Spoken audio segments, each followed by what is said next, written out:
kanyang mga kasamahan. O Marcoleta, kaya ka inaaway. Ang dami mo sinasabi. Ito, play. Secretary Avalos, Senator Win Gatchalian, Governor Nino Uy, my friend, Mayor Osnan, where are you? Hindi ko na po babatiin lahat yung mga opisyales na nandito ngayon, both sa Caraga or... Oy, magandang morning, Ma'am Virginia Furuya. Kamusta po ang buhay-buhay? Namiss ka namin Hindi ka yata lasing ngayon Hindi ka nagwawala Pag lasing ka, nagwawala ka lasing ka. Naku, maganda yan. O, pag lasing si Virginia Furuya, talaga naman nagpapaulan yan. Oy, Ma'am Virginia Furuya, sana all. Sana all lasing. Diyos ko po, nakakamiss mag-inom-inom Oo, lalo na pagka masarap ang pulutan. Anong pulutan mo, Ma'am Virginia Furuya?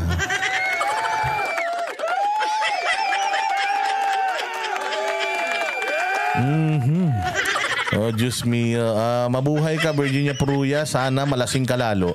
Davao Oriental dahil binanggit na pong isa-isa ni Mayor Osnan kanina.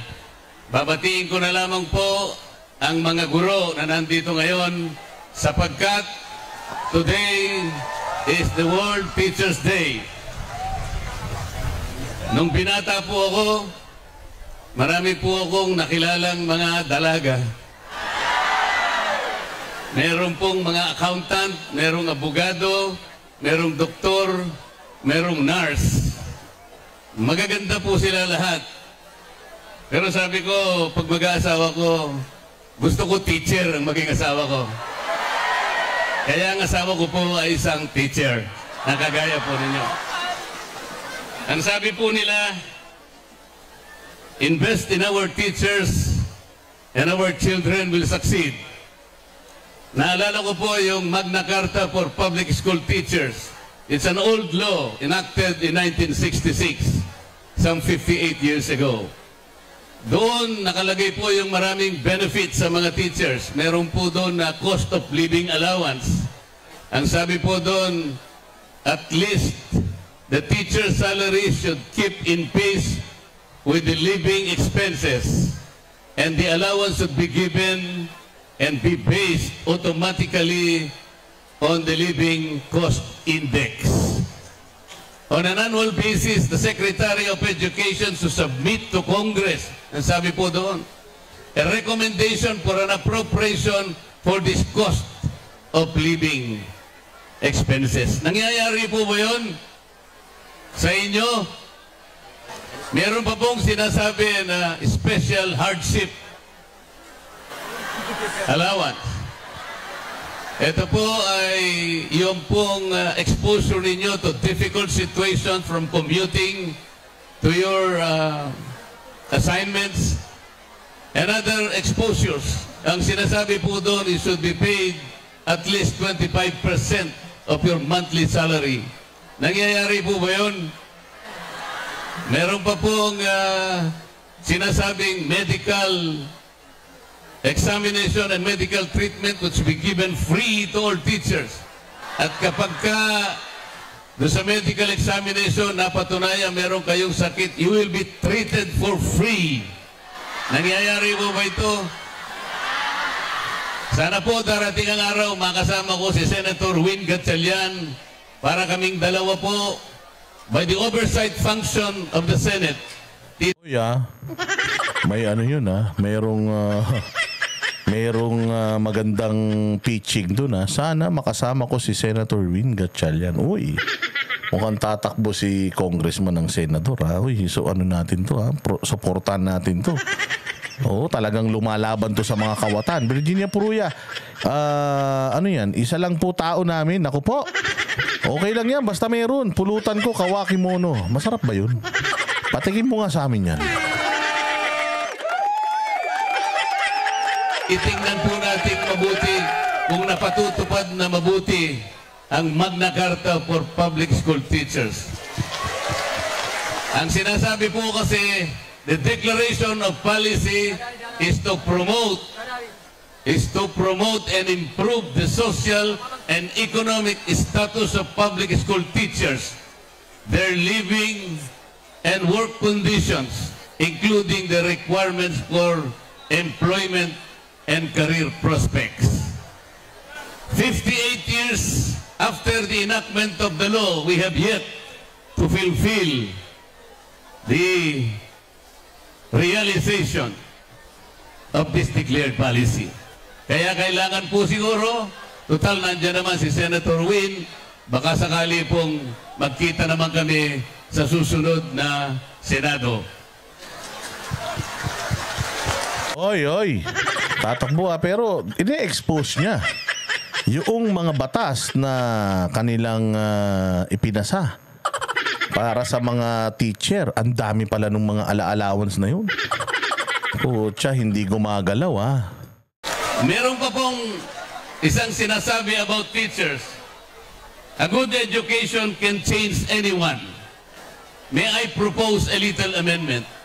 Sana lang, kung tatakbo nga sabi niyo dito, confirmed na natatakbo.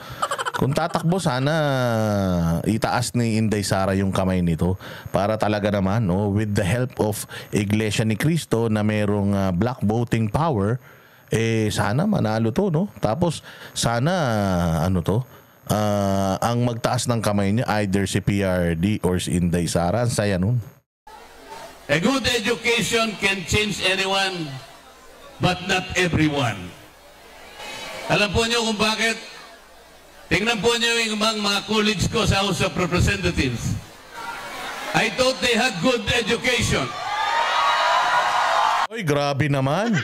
May sampal si Marcoleta. I thought yung mga kasamahan ko sa Congress ay merong good education. Ako, parang sinabi mo wala silang mga pinag-aralan.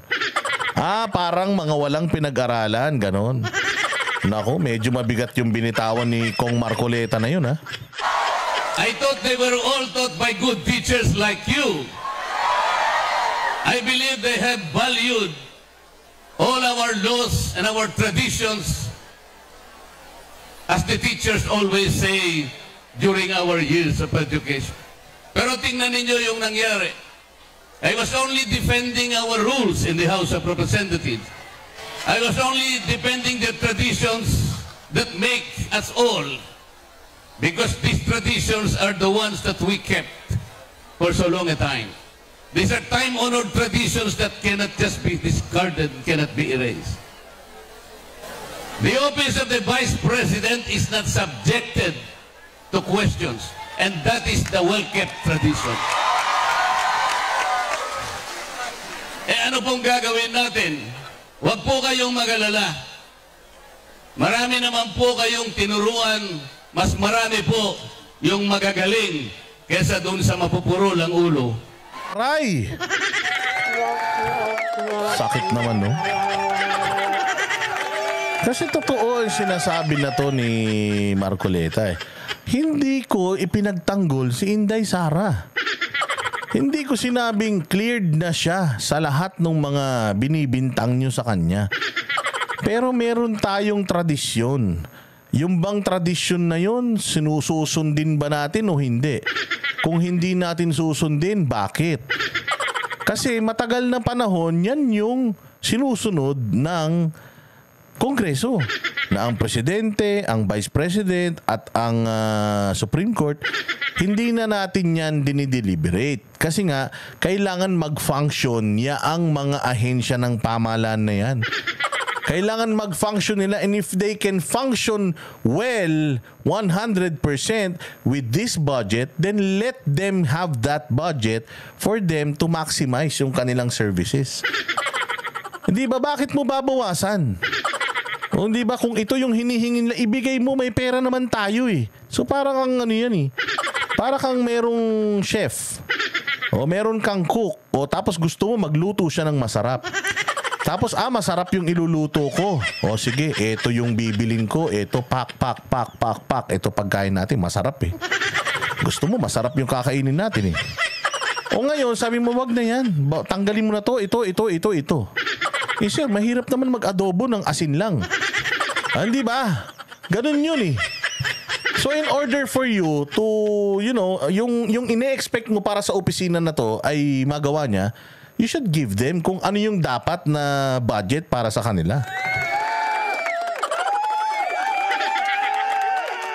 Pag nagpabili ka ng sinigang, kailangan kompleto yan kung gusto mo masarap.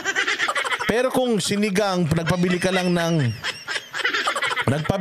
ng gulay, halimbawa okra, at saka talbos ng kangkong, tapos yung pampaasim, wala yung karni. Putang ina pa, paano naging sinigang yun?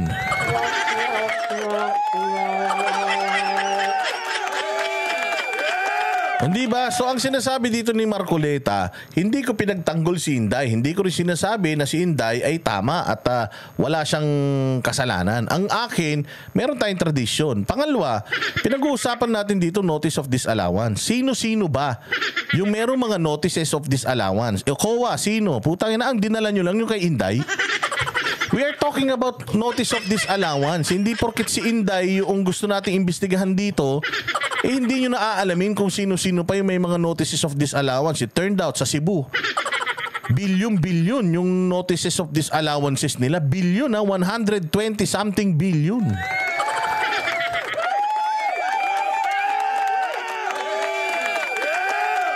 So yun yung sinasabi natin, mga bossing, na ginawa ni Marcoleta that cost him yung kanyang mga membership sa mga committee. Wala na siyang committee, tinanggal na siya sa lahat. Dahil lang ipinaglalaban niya yung tama. Hindi niya sinasabi si Inday yung tama, hindi niya naman niya pinagtatanggol si Inday. Ang sinasabi lang niya, meron tayong well-kept tradition. Bakit natin kailangan baliin dahil sa politika? Pwede na nating baliin yon, pero kailangan lahat. Kung binali natin kay Inday, dapat baliin natin kay Marcos, baliin natin sa Supreme Court. Kailangan i-scrutinize natin lahat pagdating dyan. Same goes with the notice of disallowances. Kailangan lahat ng may mga notices of disallowance, kailangan ma-scrutinize natin. Magisa natin dito kung yun yung gusto nating i-focus yung may mga hindi tali sa kanilang mga budgets.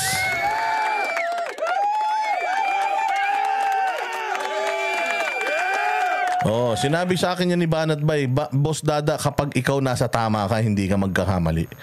Kapag ikaw nandudong ka sa tama, I am sure yung tao nasa iyo. Kita mo si Marcoleta, nasa kanya tao kasi doon siya sa tama eh. Hindi niya sinasabing doon ako kay Inday, hindi ganoon yun. Ang sinasabi niya, ang pinagtanggol ko tama, at ano nangyari sa akin? Ginawa akong basahan sa Congress, pero you will not find me unbowed. Hindi ako luluhod sa inyo. Sino ba kayo? Hindi na po ako magtatagal because we have a flight to catch up. Ang sasabihin ko lamang po sa inyo, kayo pong mga teachers, na alam ko po ang buhay nyo sapagkat ang aking may bahay ay katulad ninyo, I implore that you continue to be heroes. I came here not only to celebrate with you, I came here not only to pay tribute to you, but I came here to seek your solace, your guidance, and your inspiration to what is happening in the House of Representatives. Huwag po kayong mag-alala. Yung itinuro po nyo sa inyong magagaling na estudyante will be kept forever in our hearts. And we will fight whatever it takes. Yan ang Panateros, walang inuurungan. Pag tama palakpakan, pag